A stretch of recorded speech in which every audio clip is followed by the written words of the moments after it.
বরকে বলছিলাম যে আমার জন্য একটা চাকু নিয়ে এসো, আমার আগের চাকুটা ওইটা আর কি ভেঙে গেছে। তো দেখেন কত বড় একটা নাইফ নিয়ে আসছে শেপদের। তো ওকে বলছিলাম যে আমার যে আগের চাকু এটা থেকে আরেকটু সামান্য বড় সাইজের আনতে, তো একদম বেশি বড় সাইজ নিয়ে আসছে।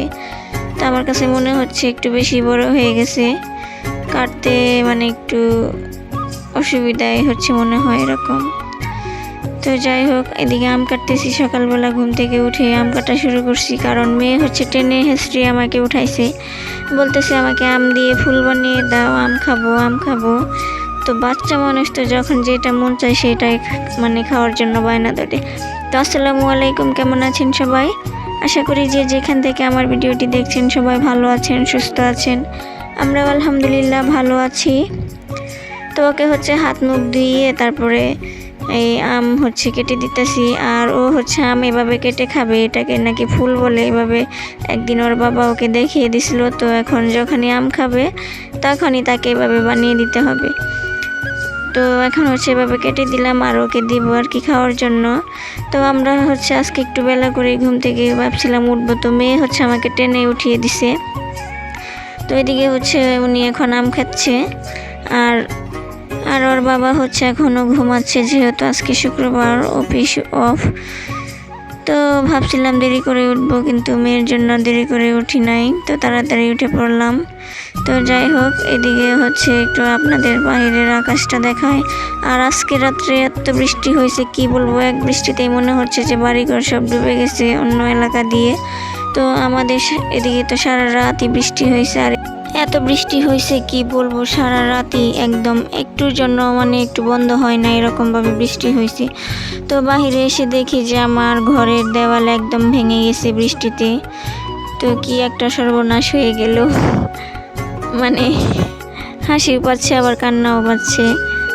তো যেহেতু মাটির দেওয়াল, অনেক বৃষ্টি যদি হয় না, তো তখন হচ্ছে এগুলা পানিতে মানে ভেজা ভেজা হয়ে মাটি তখন নরম হয়ে যায়, আর হচ্ছে সব না মাটি এক এক জায়গা থেকে দেওয়াল খসে খসে পড়ে যায়।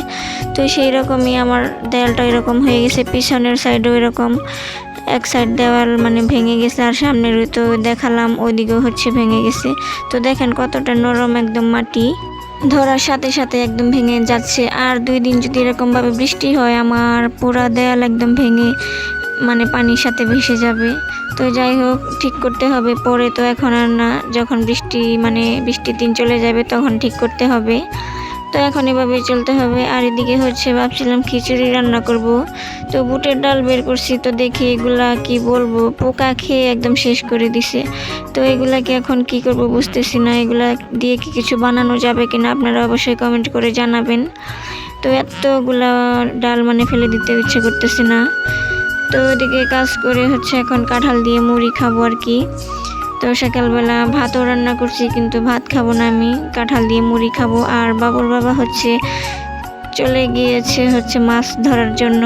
তো যেহেতু রাত্রে অনেক বৃষ্টি হয়েছে, সবাই মিলে না মাছ ধরতে গেছে, তো ও হচ্ছে সাথে গেছে। আর ওর হচ্ছে খুব মানে ভালো লাগে মাছ ধরতে আর কি, মাছ ধরতে পারুক বা না পারুক, মাছ ধরতে যাবেই সে এরকম। তো সবাই মিলে আর কি গিয়েছে সকালবেলা। আর এদিকে হচ্ছে আমি কালকে যে কাপড় চোপড় ধুয়ে দিছিলাম, এইগুলো তো শুকায়নি, একদম ভেজা। তো দেখি এখন রোদ উঠছে অনেক, তো সব কিছু আর কি বের করে দিছি। এখন কিন্তু 11টা বাজে প্রায়। তো সব কিছু আর কি বের করে দিলাম, যেটুকু রোদ উঠেছে, তো সেইটুকু রোদের মধ্যে আর কি শুকিয়ে যাবে।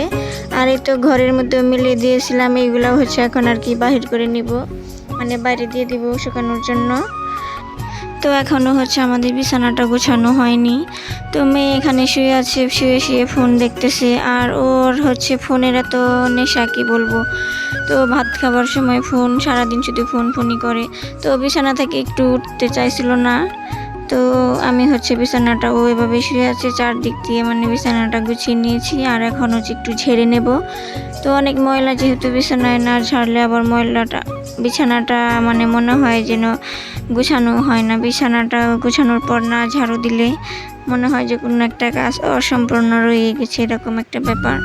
তো হচ্ছে ফোন দেখতেছে, ফোন দেখতে থাক। আর এদিকে হচ্ছে একটু এদিকের কাপড় চোপড় এলোমেলো হয়ে আছে, এগুলো একটু গুছিয়ে নেব আর কি। আর একটা হচ্ছে অগোছালো হয়ে আছে, এটাও একটু গুছিয়ে নিই। তো মেয়ের জন্য হচ্ছে আমি গুছিয়ে রাখতেই পারি না, তো যখন একটু গুছিয়ে রাখবো তো হচ্ছে কাপড় চোপড় মানে সব টেনে নামিয়ে ফেলবে, পরবে, আবার হচ্ছে খুলে এখানে রাখবে। তো বাচ্চা মানুষ কি করে না করে ওদের হচ্ছে মতি গতি বোঝাই যায় না আর কি। আমি একদিক দিয়ে গুছাবো আর মেয়ে হচ্ছে আরেক দিক দিয়ে সব নষ্ট করবে। তো কিভাবে হচ্ছে আমি একটু গুছিয়ে রাখবো বলুন তো আপনারাই। সারাদিন যদি এরকম করে মানে একদিক দিয়ে আমি গুছাই আরেক দিক দিয়ে নষ্ট করে ফেলে, তো যতদিন না ওরা বড় হচ্ছে ততদিন আমাদের এরকমই করতেই হবে। তো এদিকে মাছ নিয়েছে, মাছ পানি খালি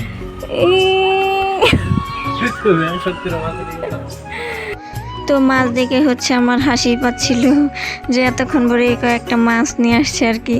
তো সবাই মিলে সেই সকালবেলা গিয়েছিল আর কি, মাছ মেরে সব শেষ করে দিছে। তো ওরা যেহেতু পড়ে গেছে তো আর পায়নি আর কি। তো যাই হোক, ওর ইচ্ছা হয়েছিল যাওয়ার জন্য, তো ইচ্ছাটা পূরণ হয়েছে। যাক, যে কয়েকটা পেয়েছে সে কয়েকটাই হবে, শুধু ও খেলেই হবে আর কি। আর এদিকে কালকে যে বাজার নিয়ে আসছিল পেঁয়াজ, তারপরে হচ্ছে কচুরমুখী আর পটল, তো এগুলাকে হচ্ছে এখন আমি একটু গুছিয়ে রাখবো। কালকে আর গুছাইনি, ওভাবে রেখে দিছিলাম। তো এখন হচ্ছে এগুলো পলিথিন থেকে খুলে রেখে দেবো, তা না হলে তো নষ্ট হয়ে যাবে আবার। আর এই তো কচুরমুখীটাও আমি ঝুড়িতে ঢেলে নিয়েছি। আর এদিকে পটল, এটা হচ্ছে এখন আমি পলিথিন থেকে খুলে তারপর আর কি ফ্রিজে রেখে দেব। আর রান্না করার জন্য কিছু পেঁয়াজও হচ্ছে আমি বের করে নিলাম। তো পলিথিন থেকে খুলে রাখতে হবে, তা না হলে পটল আবার নষ্ট হয়ে যাবে, পচে যাবে। তো এটাকে হচ্ছে আমি ঝুড়িতে আর কি ঢেলে নেব। আমি হচ্ছে সবসময় সবজি ঝুড়িতে ঢেলে আর কি রেখে দিই। তো এটাকেও হচ্ছে ঝুড়িতে ঢেলে তারপরে রেখে দিয়ে আসবো।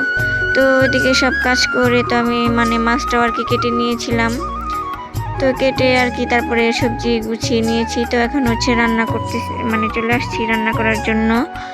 তো ছোটো মাছের সাথে পেঁয়াজ আর কাঁচামরিচ কুচি দিয়ে দিয়েছি, সাথে হচ্ছে হলুদ গুঁড়া, ধনিয়া গুঁড়া আর মরিচ গুঁড়া, লবণ তো দিয়ে দিলাম। দিয়ে হচ্ছে একটু মাখিয়ে নেব। আর এই ছোটো মাছে সব সময় হচ্ছে হলুদ একটু কম দিতে হয়, মানে সামান্য পরিমাণ হলুদ কম দিতে হয়, তা না হলে মাছটা কীরকম তেতো লাগে খেতে আর কি। ছোটো মাছে হলুদ বেশি হয়ে গেলে মাছটা খেতে ভালো লাগে না। তো এই মাছটা হচ্ছে একটু রসা রসা করবো আর কি। তো একদম যে ভাজা ভাজা ওইটা করব না, তো এরকম রসা রসা করলে খেতে বেশ ভালো লাগে। তো তেল দিয়ে দিয়েছি, এখন মাছগুলা দিয়ে হালকা একটু নেড়ে চেড়ে তারপরে হচ্ছে আমি পানি দিয়ে দিব। তো এই ছোটো মাছগুলো এভাবে হচ্ছে খেতে অনেক বেশি মজা। আর বিলের মাছ বলুন, নদীর মাছ বলুন, এইগুলা খেতে তো এমনিতেই অনেক বেশি মজা। কথায় আছে না যে নদীর মাছের ঝোলও মজা খামারের মাছ থেকে, তো সেই রকম আর কি। তো একটু মাছটাকে একটু ভেজে নিয়েছি, এখন হচ্ছে পানি দিয়ে দেব, দিয়ে তারপর আর কি রান্নাটা করে নেব। তো রান্না করতে করতে আপনাদের কাছে একটাই অনুরোধ, স্কিপ না করে পুরো ভিডিওটি দেখতে থাকুন, আশা করি ভালো লাগবে। আর যদি ভালো লেগে যায় তাহলে প্লিজ চ্যানেলটাকে সাবস্ক্রাইব করে আমার পাশে থেকে যাবেন। আর লাইক দিয়ে হচ্ছে ভিডিওটি কন্টিনিউ করবেন, কারণ আপনি যদি একটি লাইক দেন তাহলে হচ্ছে আমার ভিডিওটি আরও অন্যজনের কাছে মানে পৌঁছাবে, আর আমারও হচ্ছে উৎসাহ হবে আরও ভিডিও বানানোর জন্য। তো অবশ্যই হচ্ছে লাইক দিয়ে ভিডিওটি দেখা শুরু করে দিবেন। তো এদিকে হচ্ছে কচুরমুখী দিয়ে মাছ রান্না করব আর কি, বাটা মাছের ঝোল রান্না করব। তো মানে রান্নাটা বসিয়ে দিয়েছি, এখন ঝোলের পানি দিয়ে দেব। তো মাছটা হচ্ছে আমি আগে ভেজে রাখছিলাম, তো এখন হচ্ছে ভাজা মাছটা দিয়ে তারপরে হচ্ছে রান্না করে নেব আর কি। তো রান্নাটা হচ্ছে শুরু থেকে একদম শেয়ার করতে পারিনি, যেহেতু সবাই রান্না পারে এমন নয় যে কেউ রান্না করতে পারে না। তো আমি হচ্ছে যেভাবে রান্না করি সেভাবে হচ্ছে আপনাদেরকে মাঝে মাঝে একটু শেয়ার করি আর কি।